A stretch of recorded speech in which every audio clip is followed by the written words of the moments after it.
God, why did this happen? Like, why? What am I supposed to do? I trust you. I love you. I believe you, but this does not make any sense. You're really, really questioning my trust and faith in you. Um, and that's when and this was in prison when I was praying, and God was like, no man can hurt you. You know, you need to fear me, not fear no man. And if you trust me and if you love me, eh, I will guide you through this. And so that was to me an ultimate test of my faith and how much I trust God, how much I love God, how much I want to fight for my family, how much I wanted to fight for my freedom. And what else did I have to lose? If we could stay in that moment before we, come out of it and kind of go forward, what was that first 2 weeks like, waiting through all that? Just how did you survive? How did you make it Man, that time? so I'll tell you a story, and it's in the book, and the listeners can get more details on it. And so there was news coverage about the raid, and so the fellow prisoners found out who I was, and one of the prisoners that was there at the time, let's just say he had some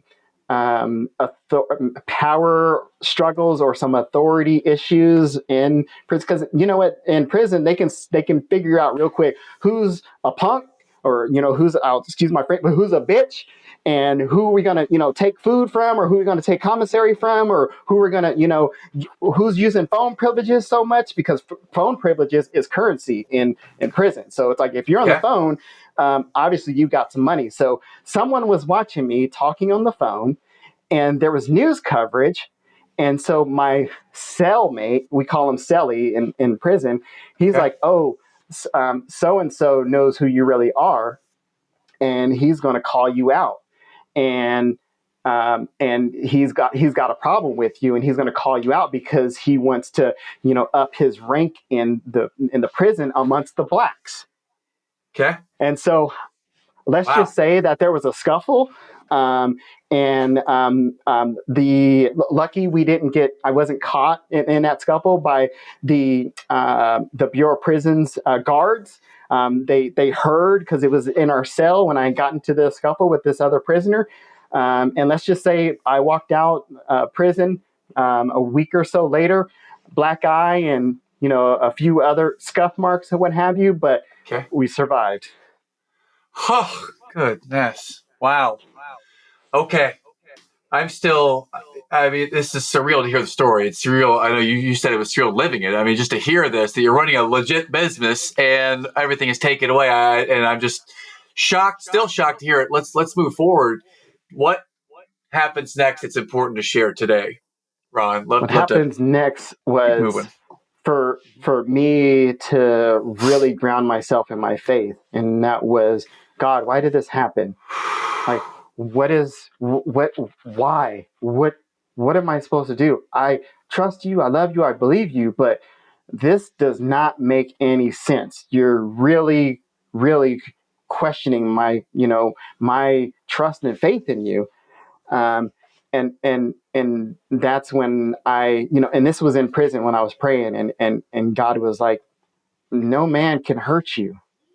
You know, you need to fear me, not fear no man. And if you trust me, and if you love me, eh, I will guide you through this. And so that was to me an ultimate test of my faith, and how much I trust God, how much I love God, how much I want to fight for my family, how much I wanted to fight for my freedom. And what else did I have to lose? So I said, you know what? I'm questioning you, God, because God allows us to question him. And so I said, this is a huge question, but you know what? I'm going to fight for my freedom. I'm going to fight for my family. I'm going to fight for my faith.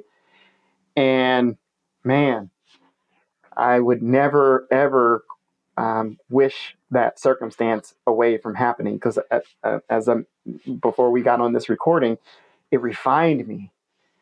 It was that pruning that God does to you that Okay. makes you a completely different person, or to change.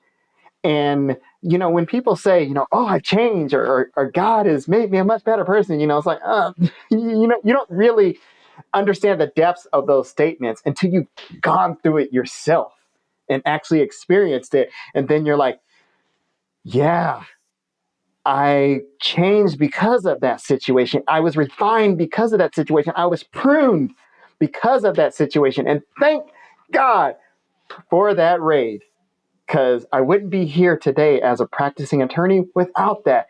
Guarantee, Matt. Wow. Guarantee. I probably wouldn't be married. I wouldn't have 7 kids.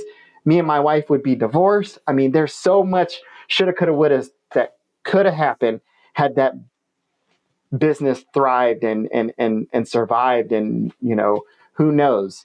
I wouldn't be where I am today.